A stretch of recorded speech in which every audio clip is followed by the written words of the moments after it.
They found him face down in the parlor, eyes wide. No wounds, no blood, just silence. Another husband buried. Another whisper. No one wanted to speak. In a town that feared her smile more than the devil himself. There's a reason no one tells you this story. Because it isn't about murder. It's about control. It's about the power one woman held. Not just over 6 men, but over an entire town that bowed to her grief like it was divine. In 1889, in the quiet mud streets of Missouri Rivertown, there lived a woman whose husbands had a habit of dying. Each one, healthy, successful, respected, reduced to a casket and a gravestone within 2 years of marrying her. And no one dare question it. Not the preacher, not the sheriff, not even the dead men's families. Because the truth was this. Everyone owed her something. She held the town's secrets like currency, land deeds, old debts, illegitimate children. She didn't just bury husbands. She buried the past of everyone around her. You see, this isn't just about a woman who knew how to get rid of men. It's about a system that lets her do it. The legal records? Gone. Cause of death? Natural causes. 6 times. In 6 years. And each time the estate transferred her name with no contest. Now listen closely, because this is where most men stop watching. This is where you either open your eyes or go back to sleep with a story that never existed.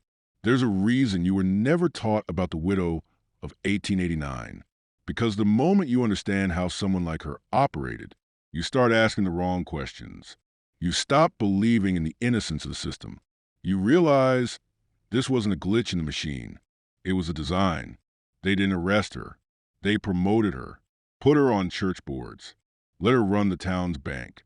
She was a quiet architect of a silent kingdom, built on death, fear, and the illusion of femininity. This story isn't history. It's a blueprint, and you were never meant to read it. You want to know what made her untouchable? She understood one thing no man in that town ever grasped. That power doesn't scream, it whispers. She didn't wield force. She wore vulnerability like armor. Each husband handpicked, not for love, not even for money, for leverage. The first was a town pharmacist. She married him after 3 quiet Sundays at church. No courtship, no gossip, just a sudden wedding. Within 18 months, he was gone, slipped in the bath, they said. Heart stopped, they said. No autopsy. The will had been rewritten 2 weeks earlier. Everything went to her. But that wasn't the end. It was the opening move. The pharmacist held all the medical records in town. And when he died, so did any paper trail of medication, illness, or poison. She didn't just bury a man. She buried evidence.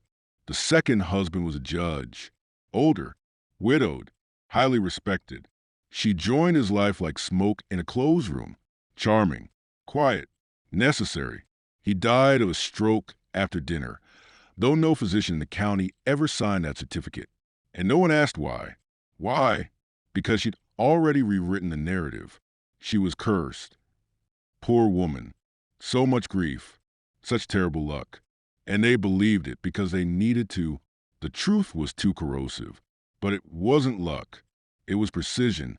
She used marriage like a weapon. Each husband brought her deeper into the town's infrastructure. Medical, legal, financial, political, until she held invisible reins. And no one noticed until it was too late. And the most dangerous part? She never once broke the law, because she didn't need to. All she had to do was let the system operate the way it was always designed, to protect the illusion of innocence, to punish only those who disobeyed openly, to elevate those who learned to wear the mask. This wasn't murder. This was alchemy. She turned men into property, turned trust into silence, turned loss into capital. And by the time the town began to suspect, it was already hers. 6 funerals, 6 inheritances, 6 closed mouths. The question isn't how she did it. It's why no one stopped her. And once you understand that, you'll understand a lot more than just her story. You'll understand yours. By the third husband, it stopped being a pattern. It became a legend. A local myth whispered behind curtains, passed between men in bars. Never in front of her, never loud enough for echo. They called her the widow. not as a joke, not as an insult, as a warning. Because everyone knew if she set her eyes on you, it wasn't romance. It was a countdown. But here's the thing most men missed. She didn't chase power like they did. She absorbed it, quietly, intimately, through whispers, through wills, through pillow talk. The third man was a banker, young, sharp, unmarried. She arrived at his office with a letter from her late husband, a reference, a favor. Within 6 months, they were engaged. Within a year, he was gone. The cause? Severe gastrointestinal failure. Translation, they guessed. He vomited black for 2 days, then died in bed, sweating, whispering, clawing at the sheets. No one tested his food. No one examined the tea she poured for him each night. No one even questioned the smile she wore at his funeral, because by then it was already too late. She sat on the town bank board now, had access to land deeds, promissory notes, life insurance records. She didn't steal money. She redefined ownership. And here's the hidden truth. Everyone let her, because every man in that town had something to lose. An unpaid loan, an unfaithful wife, a bastard child. And she knew it all. You think this is a story about death. It's not. This is a story about compliance. She held no gun, signed no poison orders, never shouted, never cursed. She just knew where the bones were buried, because she put some of them there and watched others dig their own graves with shame, guilt, and debt. She wasn't supernatural. She was systemic, the human embodiment of what happens when power becomes so subtle, so intimate, so familiar, you forget it's killing you. Now let me ask you, how many people have you let close who slowly made you disappear? How many masks have you mistaken for mercy? The widow wasn't feared because of what she did. She was feared because no one could prove she ever did anything at all. And that's the most terrifying kind of power. The fourth husband wasn't a man of wealth. He was a sheriff, stoic, respected, feared, and he believed he was the first to see through her. He'd heard the whispers, seen the pattern, even read the old wills himself. But he married her anyway. Why? Because like every man before him, he thought he was the exception, that she only killed the weak, the corrupt, the disposable, that she needed someone strong, and he was a man to tame her. But you don't tame a force of nature. You just misunderstand it until it ends you. Within 4 months of their wedding, he began to change. Isolated, distant, paranoid. His deputies said he stopped sleeping. Neighbors said his dog ran from him. The church said he confessed 3 times in a single week. And then nothing, no death, no funeral, just a resignation letter, scrawled in ink and soaked in sweat, left on his desk at sunrise. The widow told everyone he had business out west. She wore black for a week, then smiled like nothing had ever changed. The town moved on, but someone noticed. A traveling reverend new in town, blind in one eye and sharper than most with 2, asked a question no one else dared. If he left town, why was his badge buried in your garden? That was the first and last time anyone questioned her to her face. Within 3 days, the reverend was gone. Not dead, just disappeared. And from that moment on, everyone understood the rule. You didn't cross her. You didn't question her. You simply survived her. Because this wasn't about husbands anymore. This was about architecture, of fear, of silence, of obedience. She had built an invisible prison, not with walls, but with memory. People forgot what they once believed. Records vanished. Stories changed. She rewrote the town's narrative from within, like a parasite that makes you smile while you rot. This is how empires are built, not with swords, but with whispers and illusion of choice. And here's the truth you're not ready for. Most people prefer it this way. They would rather live under quiet tyranny than face the chaos of truth, because truth demands action, and obedience just demands forgetting. By the 5th husband, she wasn't even pretending anymore. The rituals were gone. No slow courtship, no drawn-out mourning, no tears at funerals. She had evolved past the need for illusion. She didn't need to hide the pattern anymore, because by then, The pattern had become law. Her fifth husband was a schoolmaster, a man of books, discipline, and precision. He moved to town from the east, unaware of the stories. Or maybe he heard them and didn't care. He believed in logic, and logic told him, coincidence is not conspiracy. Until he met her. At first, he tried to understand her. He made notes, created timelines, drew diagrams. He even mapped the dates of each death, looking for symbols, patterns, something to quantify her power. But you can't quantify what's designed to dissolve structure. What she embodied wasn't chaos. It was domesticated decay. Within 2 months of marrying her, he stopped teaching, burned his notebooks, tore down the maps on his wall, and on the 3rd month, he walked into the woods at dusk and never came back. They searched, yes, half-heartedly. 2 men, 2 hours. One turned back early. The other stopped when he saw a dead owl nailed to a tree with a note pinned to its wing. Some knowledge isn't meant to be mapped. That was all she ever said about him.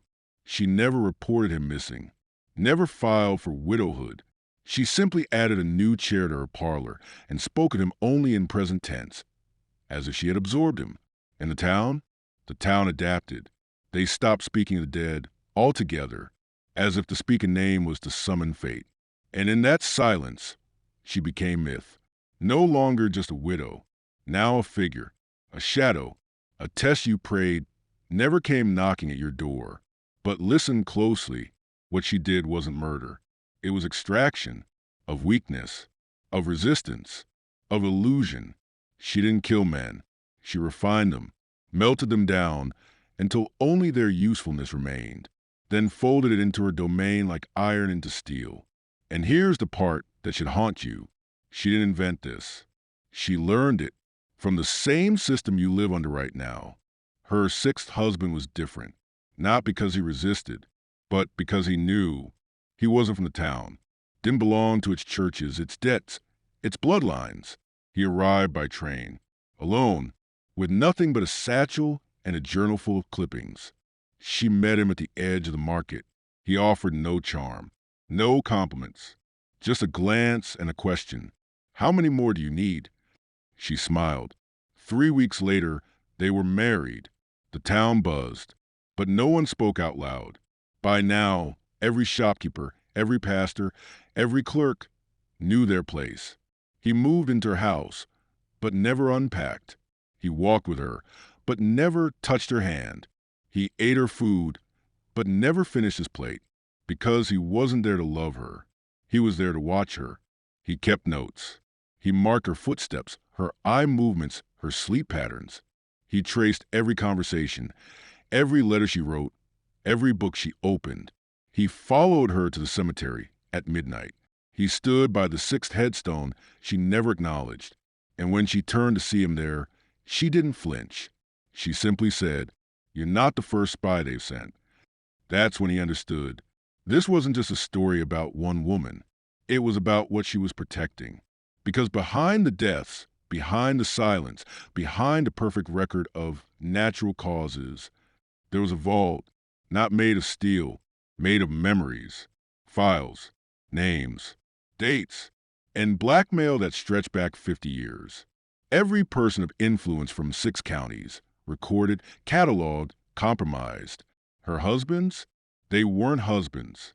They were keys, access points, gatekeepers she removed once the door had opened.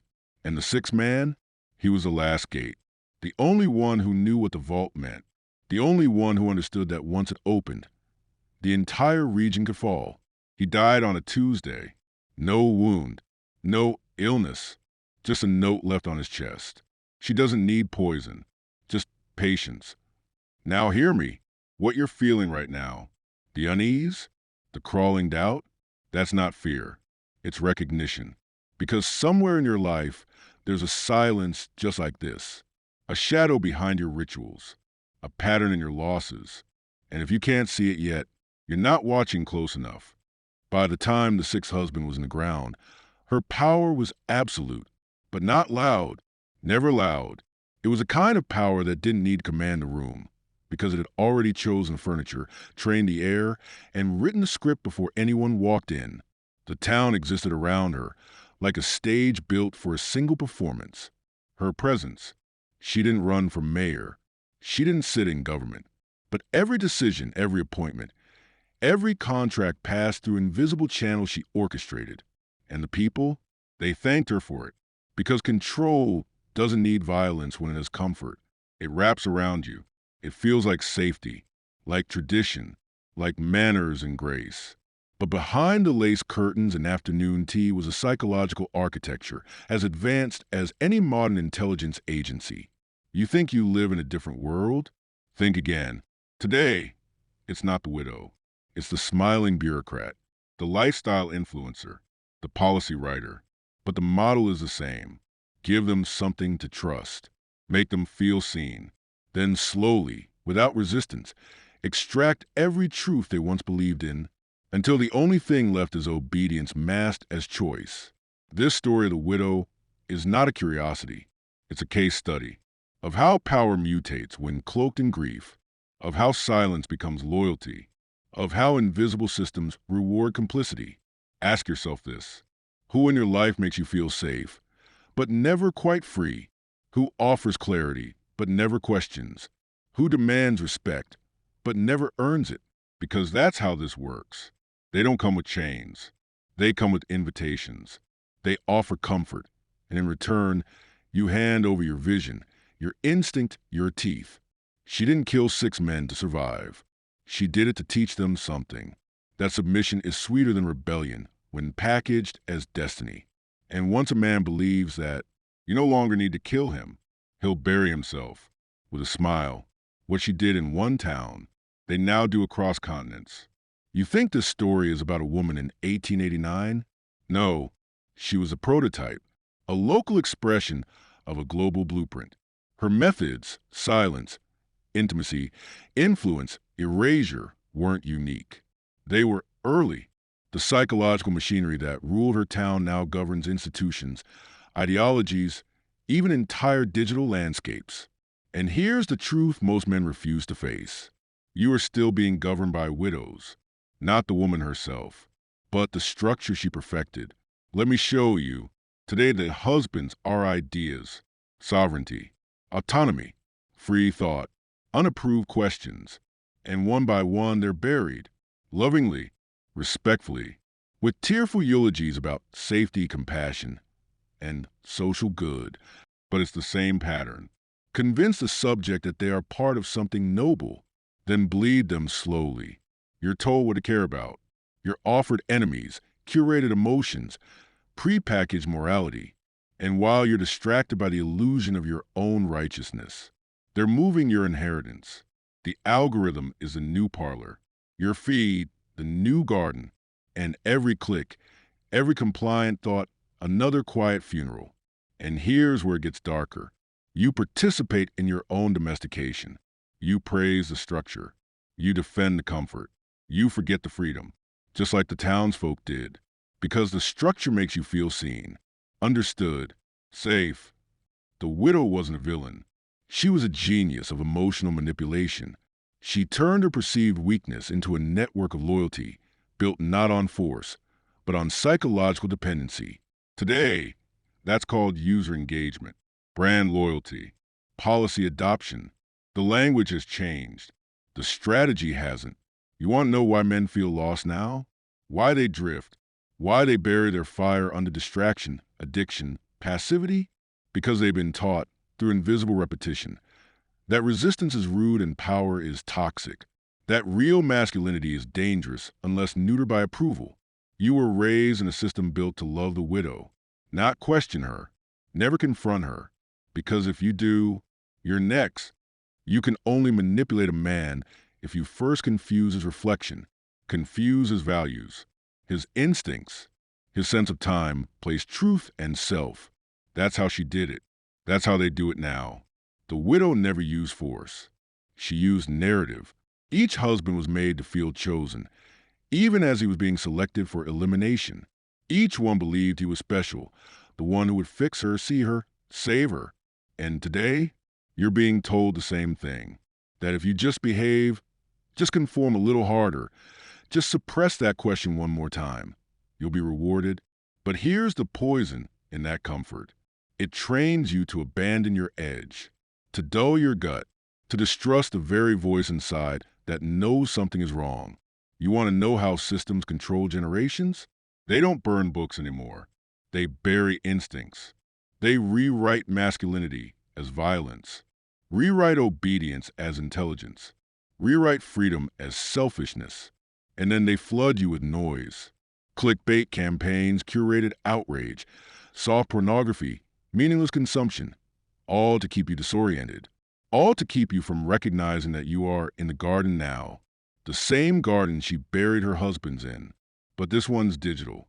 This one's global. This one looks like progress. And here's where it gets darker. You've started to love it. The cage is warm. The distractions are infinite. The language is inclusive. And yet, you still feel it. That pressure behind your eyes. That ache in your chest when the room goes quiet. That's not depression. That's not apathy. That's the part of you they couldn't reach. Not yet. But if you're still here, if you're still watching, I want you to prove it. Old key comment is below twice. I remember who I was. I remember who I was. Not for the algorithm, though it helps, but for you to mark this moment. Because after this point, your awareness becomes dangerous. And dangerous men don't get to sleep peacefully anymore. You've been lied to about power. You were told it's about dominance, about control, about victory. But the widow knew better. She understood that true power isn't about holding others down. It's about making them choose to leash themselves. That's why her husbands never ran, why the town never revolted, why no one wrote her name into the history books. Because she mastered something most men never do: psychological invisibility. She became so essential, so admired, so tragic, that to question her became taboo. To resist her became betrayal. To even speak her pattern out loud made you a threat to the tribe. That's how institutional power works now. Not through force, but through moral camouflage. They tell you what is right, then move the goalpost. They teach you what is safe, then punish your courage. They reward your silence, praise your softness, and medicate your rebellion. And all the while, they're gathering what she gathered: your language, your attention, your compliance, your inheritance. This is not paranoia. This is process. You don't see the bars because they were designed to look like doors. And every time you step through one, you feel a little more mature, a little more reasonable, a little more dead. Because the goal isn't just to own you. It's to make you forget you were ever wild. That's why you've been dulled. Why your fire flickers behind screens, behind jokes, behind passive agreement. You're not weak. You're trained. Trained to be agreeable. Trained to comply. Trained to mock your own instincts before anyone else can. That's why you need this story. Not to fear her, but to recognize her. In your office, in your government, in your reflection. Because she's not a ghost. She's a mirror. And once you see her clearly, you can go back to sleep. The widow didn't win by strength. She won by framing. She didn't have to silence you. She just had to give you a better reason to stay quiet. That's how control works now. Not through guns or chains, but through emotionally engineered narratives. You're not forced to comply. You're trained to feel guilty if you don't. Trained to self-correct before the system ever lifts a finger. They call it progress. They call it compassion. They call it inclusion. But here's the uncomfortable truth. It's containment, disguised as virtue, packaged as empathy, weaponized through shame. Ask yourself, when was the last time you didn't say something? Not because it was wrong, but because you were afraid of how it would be perceived? When was the last time you buried a thought to protect your image? That's not maturity. That's managed psychology. You've been taught to police your own mind, not by force, but through identity. And it started early. You were given labels: good boy, polite, safe, non-threatening. You were told that anger is dangerous, that certainty is arrogance, that masculinity is a threat. And slowly, those instincts to challenge, to lead, to say no, were replaced with politeness. Until you forgot what your voice even sounded like. But the widow never forgot. She understood how to use emotion like a knife, not to wound, but to bind. She wept at funerals, smiled at gossip, played the victim so well that by the time a man felt the rope tightening around his throat, he thought it was his own fault. She didn't suppress them. She made them suppress themselves. And that's the system you live in now. One where emotional narratives override logic, where feelings justify censorship, where dissent equals cruelty, where power no longer needs to prove itself, because your fear of disapproval does the work for them. This is the new enforcement, emotional surveillance. And if you still think you're immune, ask yourself why you're hesitating to talk about this video out loud. That hesitation? That's not you. That's the residue of their programming. And it's time to burn it off. Awakening sounds beautiful until it begins, because the moment you start seeing the structure, you also start seeing yourself. And that's where most men break. It's easy to point fingers, harder to point mirrors. You want the truth? The widow didn't defeat those men. She revealed them. Each one came into her orbit believing he was whole, strong, moral, capable, and slowly she peeled them apart, not with force, but with invitation. She invited them to trust her, to relax, to stop watching, to forget their edge. And they did.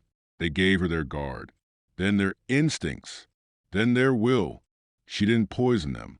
They poisoned themselves with comfort, with stories, with denial. That's what makes her terrifying. Not that she was powerful, but that they were already broken before she arrived. And this is where the mirror hits you. Where have you gone soft? Where have you silenced yourself to be liked? Where have you sold your edge to be safe? What parts of you have you buried just to avoid confrontation? That's the cost of obedience. Your strength, your discernment, your fire. And the longer you stay asleep, the more you forget you ever had them. But here's the good news. That ache in your chest, that burn behind your eyes, that's the part of you still alive. It's what brought you here. It's the fire they couldn't domesticate. But fire needs oxygen. It needs space. And it needs loss. Because waking up costs everything. You lose comfort. You lose approval. You lose the ability to play along. But in that space, you gain something far more rare. Self-ownership. Not the fake kind sold in books. The kind forged in the gut, where you speak without asking permission, where your thoughts are your own, where your instincts return, sharp, ancient, undeniable. That's the man they tried to bury. And if you're still listening, he's not gone. He's waiting. They buried him in stages, not with dirt, but with expectations, with approval, with slow, polite death. The man you were meant to become wasn't destroyed. He was domesticated, softened, scheduled, rewarded for compliance, punished for intensity. He learned to laugh at his own instincts, to apologize before speaking, to question his gut, to flinch before truth. And over time, he disappeared, not with a scream, but with a handshake. But here's what they never told you. That man isn't dead. He's beneath the noise, beneath the guilt, beneath the fake humility you were taught to wear like a badge. He's the one who doesn't flinch when the silence gets too deep, the one who doesn't ask for permission to speak, the one who watches patterns and doesn't explain himself. And it's time to bring him back, but not by reading, not by journaling, not by waiting for permission. You bring him back by building edge. Routines built on resistance, not comfort. Habits forged in discipline, not dopamine. Speech shaped by clarity, not consensus. You stop softening your truths. You stop asking if your instincts are too sharp. You stop treating your masculinity like a dog that needs to be leashed. You reclaim space. You reclaim silence. You reclaim the right to offend. Not because you want conflict, but because you won't live in a world where truth is punished. The widow could only win because the men around her had forgotten who they were. They traded their edge for civility, their vision for validation, their presence for performance. Don't make the same trade, because every time you do, something inside you gets quieter, until one day you're just like them, looking at the rope around your neck, Still trying to convince yourself it's a necklace. This is a resurrection, not a fantasy, not a brand, a reckoning. You were never meant to be agreeable. You were meant to be unmistakably you. And if that scares them, good. It means you're finally waking up. The widow was just the beginning. She was a test case, proof of concept that psychological submission works better than chains ever could. And when the system saw how easy it was to collapse a man using intimacy, guilt, and grief, they scaled it. She did it to 6 husbands. They do it to 6 billion. And just like her, they don't need weapons. They use institutions. Let's break it down. Schools train you to obey bells, sit still, repeat, apologize for error, and call education. Governments wrap coercion in the language of protection, silence you in the name of peace, track you in the name of safety, disarm you in the name of civility. Corporations hijack your attention, not to sell products, but to steer identity. The goal isn't your purchase. It's your loyalty, your behavior, your silent agreement. And the most insidious part? They all pretend they're separate. But the design is identical to the widow's house. One doorway, one tone, one ritual.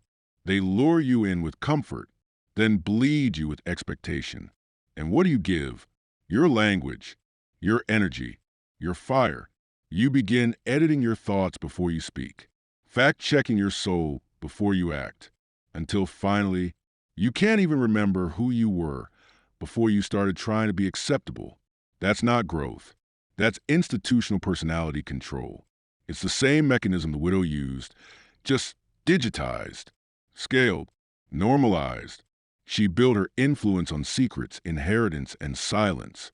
These systems build theirs on data, identity, and narrative. And if you still think this is just metaphor, look around. Why do men feel hollow in a world full of noise? Why does strength offend people now? Why are facts called violence, but weakness called virtue? Because they inverted the code. They rewrote the values, turned clarity into cruelty, turned silence into survival. And now you live inside a narrative you didn't write, acting a role you didn't cast, in a structure you're told is freedom. The widow never died. She just put on a name tag and got a job at your HR department. The most effective way to control a man isn't to silence him.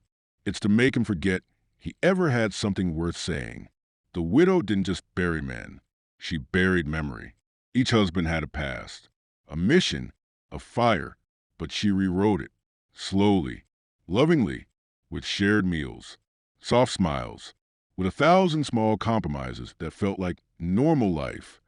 By the time they died, they weren't just dead, they were erased. And the town? They helped. They retold the stories, smoothed the rough edges, repackaged the tragedies into polite lessons. And that's exactly what modern systems do to you. They don't censor the past by burning books anymore.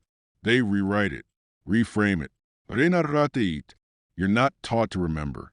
You're taught to repeat. You're not taught to question. You're taught to comply with consensus. The details of history, masculinity, power, and resistance, they're all still there, but they've been rebranded. Now, truth is problematic. History is nuanced. Certainty is arrogant. Strength is fragile. This is an education. It's narrative warfare. A slow burn that turns memory into guilt, clarity into suspicion, heritage into apology. And every time you forget, they gain ground. Because if they can erase the past, they own the future. Ask yourself, why do you know more about celebrity gossip than your great-grandfather's life?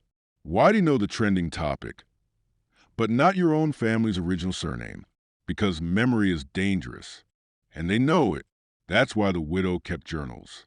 That's why she protected her vault, not just to gather information, but to control the narrative. And the moment you control memory, you don't need permission. You don't need votes. You just need compliance. This is why they want you distracted, addicted, confused. Because a confused man never remembers who he was. And a man with no memory is easy to program. But you're remembering now, and that makes you dangerous. Memory isn't nostalgia. It's a weapon. A man who remembers clearly can't be manipulated easily. That's why they target your past. That's why the widow burned letters, rewrote wills, hid evidence. Because a man who remembers who he was starts asking the wrong questions, dangerous questions. Questions like, what was I like before I needed approval? When did I start apologizing for my instincts? Who taught me that my fire was a threat? These aren't philosophical questions. They are keys. And every answer unlocks something they tried to seal shut. Your voice, your posture, your boundaries, your mission. You think you're searching for truth? You're searching for yourself, buried under decades of curated shame. Because here's the secret. They didn't beat you. They blurred you. Blurry men don't rebel. They negotiate. They conform. They doubt. But clarity is an act of war. The widow survived because no one remembered clearly enough to accuse her. She was too many things to too many people. A widow, a victim, a matriarch, a saint.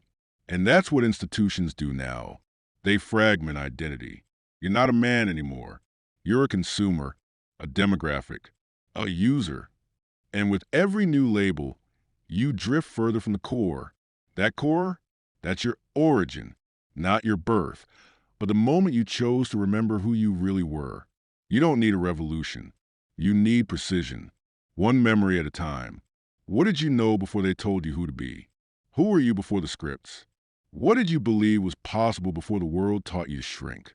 Start there, not with therapy, not with apologies, not with guilt, with stillness.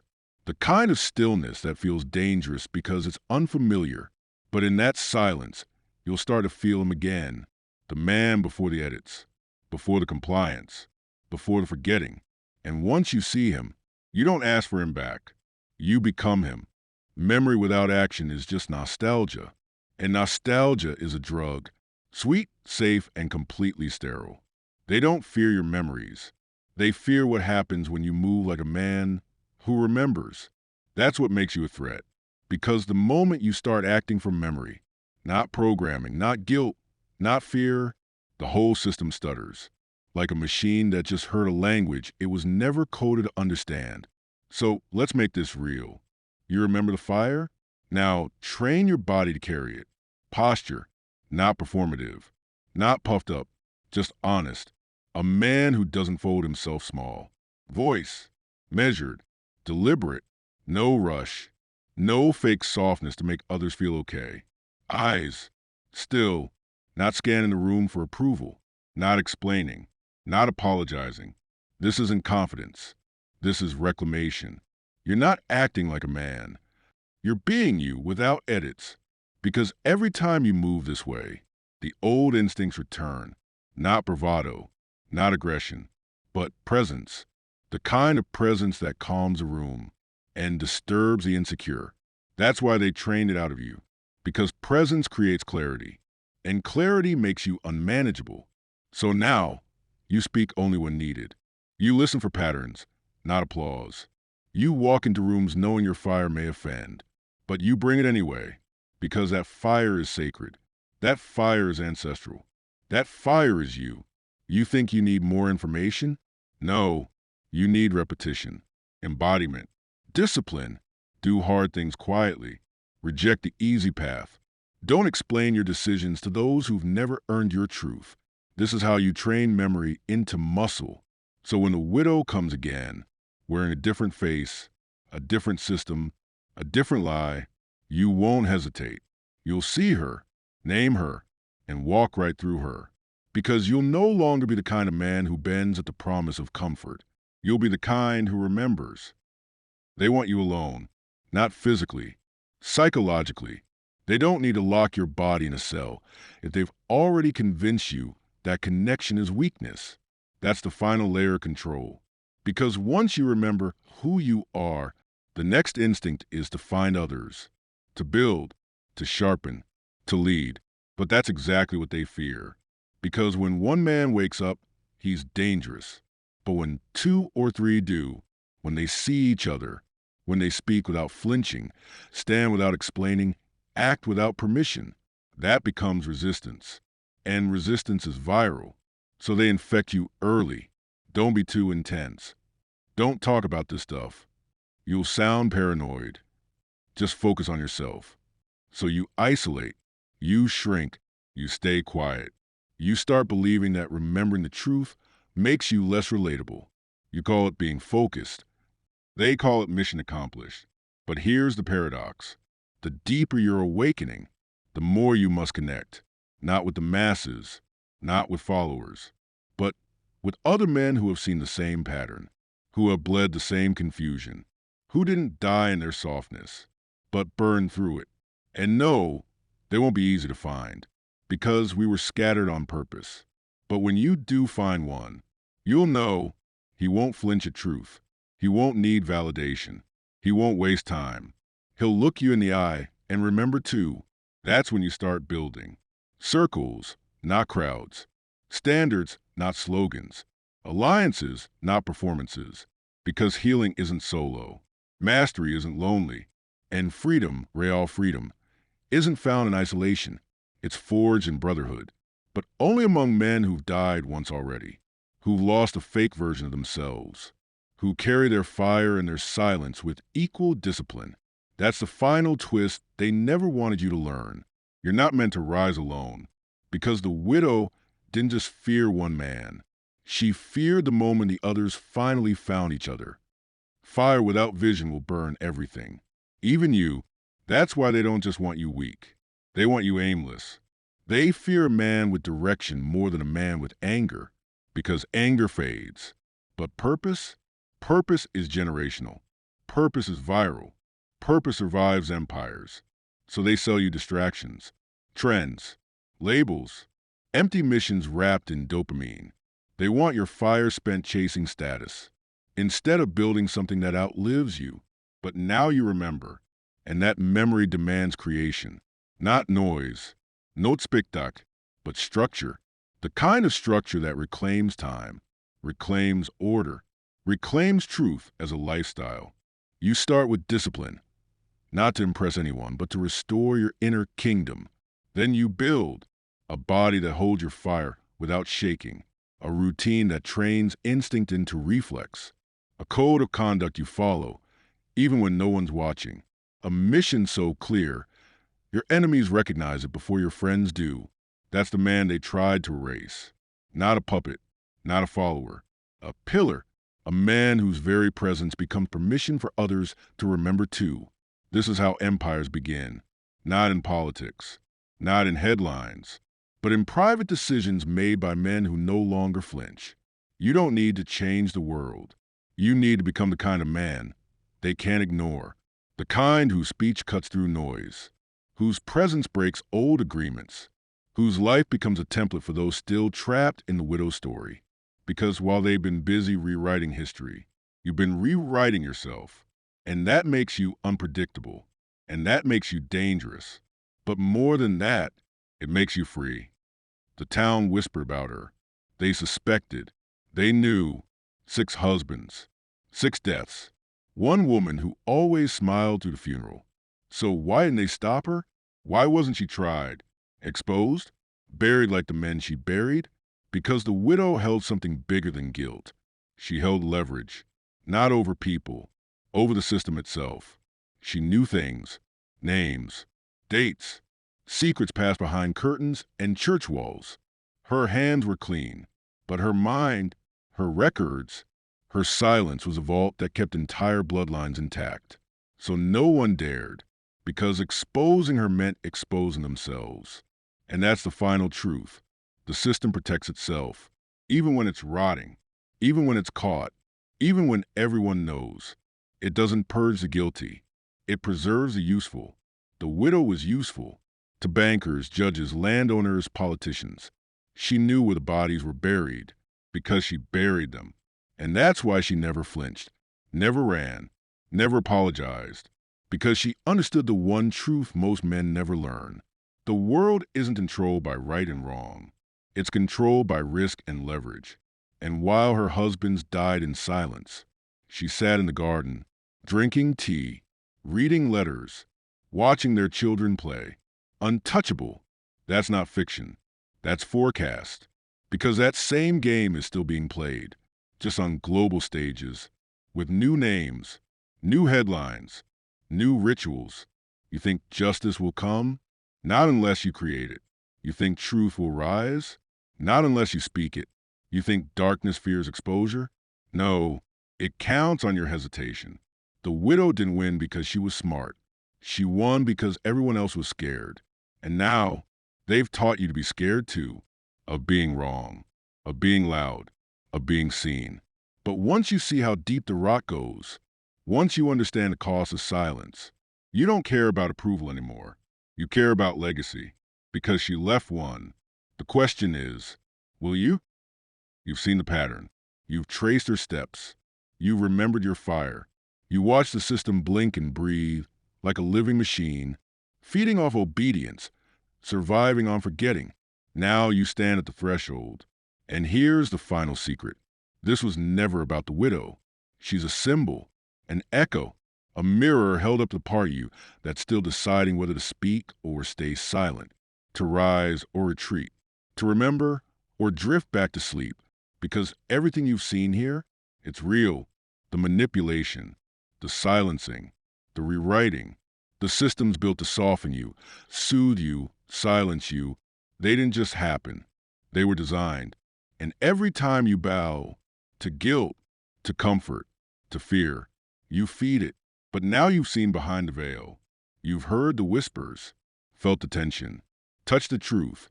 And once that happens, you only get two options. Return to the script. Pretend you didn't see. Numb yourself. Fit in. And wait quietly for your own polite burial. Or write your own ending. One where the man doesn't die, where the fire doesn't flicker out, where the truth isn't filtered to be safe. One where the widow watches you for once and sees something she can't charm, manipulate, or bury. A man with memory, a man with vision, a man with teeth. Because that's what they never expected. They built a world to tame you, to mock strength, to reward submission, to trade your inheritance for applause.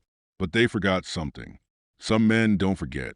And when memory returns, so does danger, so does clarity, so does lineage. You are not a reaction. You are not a product. You are not a pet. You are a force. And they should have killed you before you remembered. But now, it's too late. You're awake. You're listening. You're moving. And the fire they tried to drown is speaking again. Welcome back.